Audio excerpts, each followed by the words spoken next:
Hi, it's CJ. Don't be fooled by my positive demeanor at the moment because I am super fucking pissed.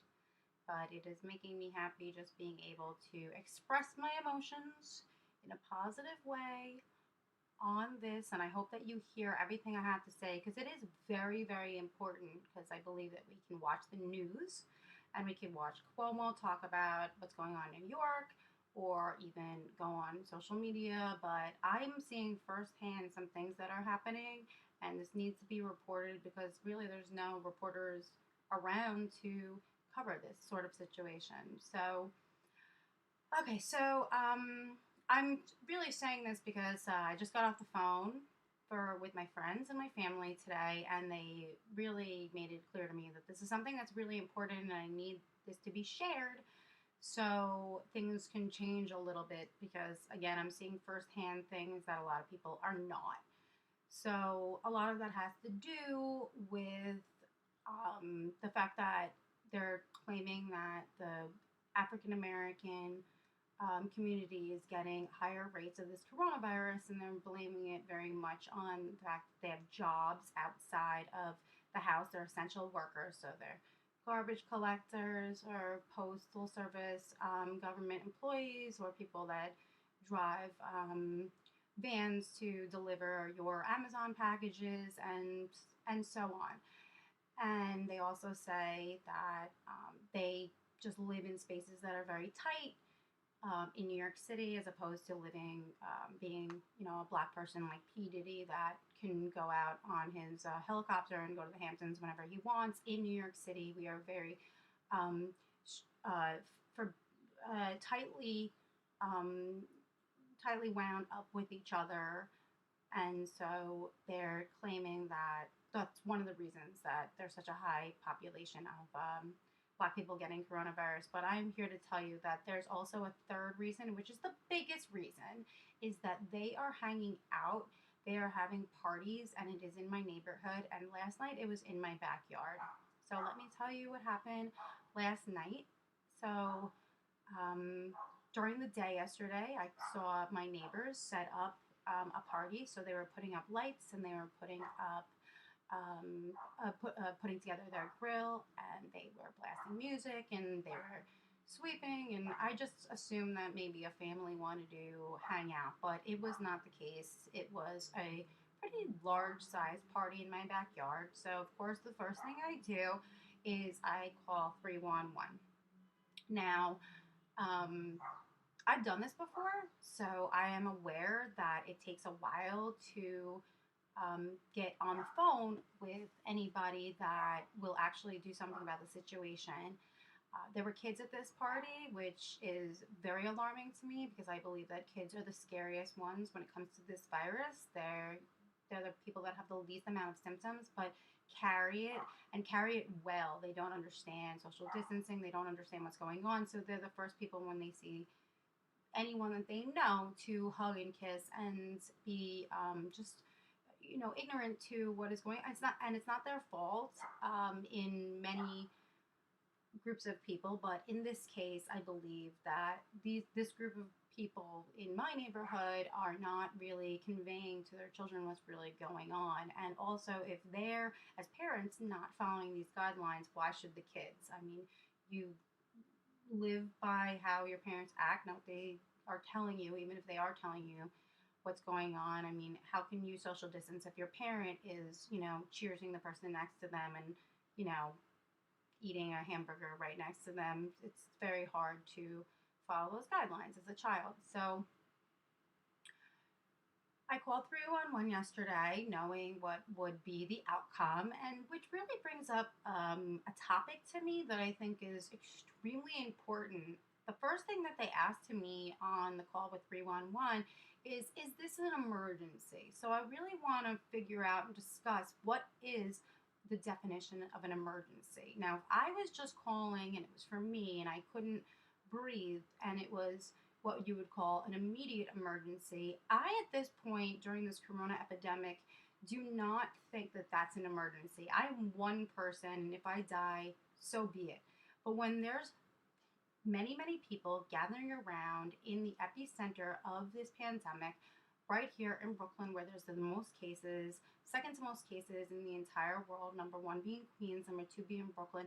I believe that that is more of an emergency than if I was on fire, about to die. I'm just one person, but when you have a party, you could be infecting tens of people, hundreds of people, thousands of people, millions of people. It could expand to the entire world. It just keeps going on and on. So I think that that should be the definition of an emergency. So when I was asked, "Is this an emergency?" I said yes, and when I stated my case of what was going on, he said, "Well, this isn't an emergency." So we spoke about what that is, and he didn't want to because he's just a 311 person on the phone, but he said right away, "This is a phone call that is recorded, so I cannot go against protocol and let you go to the next step unless it's an actual emergency." So he was guiding me towards saying the correct words that were an emergency. So the first thing he said was, "Are they doing drugs?" And so I actually made him laugh. I said, "I hope so. I mean, if they're going to hang out together, they better be getting fucked up." And so he had a little giggle, and then he said, "Well, really, it's something that the cops need to, get on that right away." And I said, "No, no, no, no, no. That's not the case." So we went through a bunch of questions and answers where I felt very much like that's not the case, and I don't want to get anyone in trouble. And so he said, "Well, okay, so I put this report in, and they'll be there in a span of an 8 hour window." And that's when I got really pissed, and I said, "An 8 hour window? By the time you get there, that means the party's over. So, and this is an emergency." So he said, "Well, there's nothing I can do." And so something in my brain could not get off of this fact that it actually was. So I said the truth, and I said, "Well, if that's the case, then I'm going to have to break up this party myself. Somehow I'm going to have to let them know, hey, you gotta stop this party." And so I conveyed the information to the guy, and I said, "That puts me at a huge risk. They know where I live. Obviously, I'm going to be screaming out my window, and they could easily kill me. So I will risk my life here, and I am going to break up this party no matter what, so I could die." And that changed the entire conversation. And he went, "Hold on, let me talk to my supervisor," which I knew that that would happen, but it just kind of came to me. So if you're going to have a complaint, I very much recommend you saying something like that. Like, these, I'm going to talk to these people, but I do run a risk of them getting angry at me and, putting my life at risk and my safety at risk. And that worked. So the next thing I know, he came back on the phone and he said, "Okay, I'm going to transfer you directly to your precinct." I have actually done this before, so I even know the number for the precinct, but I was kind of going to do both and wanted to see if that was something that they would do when you call 311, because I believe that a lot of people aren't calling their local precinct. So I was very pleasantly surprised that they hooked me up with my local precinct. But what happened while I was on the phone with the guy is very, very upsetting. They did their job perfectly, but what I had heard on the other line made me really, really, really, to my soul, sad and cringe and cry. So an officer picked up when I pressed the zero button to get the, just the operator. A cop picked up the phone and said, 75th Precinct, can I help you? And I said, "There is a party going on outside of my backyard, and they are, not obviously not social distancing or wearing a mask. It's a barbecue. There's loud music. There's children. So I'm just letting you know." So he asked me where I was, and I said it's in my backyard. So I told him the coordinates, and as soon as I told him the coordinates, he said to his friend, his cop buddy, "Hey, we got another one in this," I'm not going to say the area, "in this area." And he called it a flash party. He said, "We have another flash party in this area." I'm not going to say what the area is. And he was about to hang up on me, and I said, "Whoa, whoa, whoa, buddy, what do you mean by that? What is the definition of?" And he said, "I can't really talk about it. I'm not allowed." I said, well, I'm a taxpayer. I've lived here a long time. I live in this area. I don't want to get sick. I don't want to get other people sick. I need to know what's going on. And so he said to me, gave me a little piece of information, and he said, a flash party is going on. They're going on in your neighborhood, and they are get-togethers that they know that people are going to make reports on them. So they move around a lot. So there'll be this one for this hour, an hour, an hour, an hour, an hour, spreading this from party to party. In fact, I just wish that they would just stay at one party and not spread this virus around this town here and here and here and here and here. Just keep it in one area. So they're doing this because they think that they won't get caught, but it's actually making things worse. So we need to do something about that. And it's like I'm watching this party outside of my house and I'm thinking, oh my God, I would love to go to a fucking party. I would love to see my friends and shoot the shit and have some cocktails and play some music and relax with my buddies. But I'm staying at home because that's what a good girl that does not want to commit second-degree murder does. And I just could not believe it. And he said that there was many in my neighborhood that were happening, and he used the words, quote unquote, all day long. So this was the first weekend. That was on a Saturday. Today's Sunday. This is the first weekend that it's been really hot since the corona outbreak really started, where have been told to stay at home. So I just got really upset, and so I just don't really believe that we should be banking on this situation that the African American population of this coronavirus, the cases is going up because of their jobs or because they are too tightly squeezed in. It's because they are having parties, they are dismissing this information, and this needs to be known. And I got really upset today with Cuomo, who came on this morning and was asked directly about what can be done in these kinds of situations. And he said that he trusts New Yorkers to do the right thing. And so here I am telling you that you cannot trust any New Yorkers to do the right thing. There are a lot of people that can do the right thing and will, but there's a lot of people that won't, especially because you do not have the two things in place that make people do the right thing. There's only two reasons why people do the right thing. Number one is if they have to go to jail. So that's why no one's just killing each other like crazy around here or in the country. You will go to jail. Number two is getting a fine. So the fine can be, whether you're, jumping over the subway, turnstile, or if you park your car in a place where there's you're not supposed to, or if you get towed, or people do not like to get a ticket and they don't like to get a fine. So it's either money or going to jail. So this is a crime that's being committed that is neither of those things. So they can't go to jail and they cannot get a fine. So I believe that Cuomo, when he started today, this morning, the first thing he said was, hello, New York, it's a Sunday and it's a beautiful day. If you're going to go outside, wear a mask. If you're going to do this, do this. These are the safety guidelines, but it's too early. It's too soon. You cannot trust people.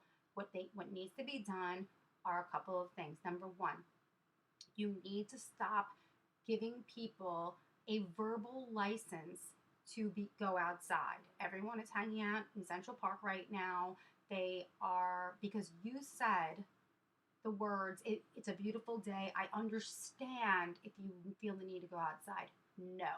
Everybody could wait 10 more freaking days, okay? You're not asking them to go fight in a war, go up to battle. You're asking them to sit on their fucking couch. And if it means that the planet will be better over time because of it, then they can sit on their fucking couches, I promise. Because everybody that's going outside needs to go outside for one reason and one reason alone. They have to, okay? So either you have a job that is an essential position, okay? Or if you have to go grocery shopping.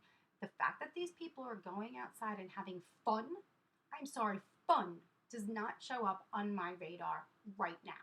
Okay, you need a little vitamin D, go outside, sit in front of your apartment. I go on my fire escape, get a little vitamin D. That's it.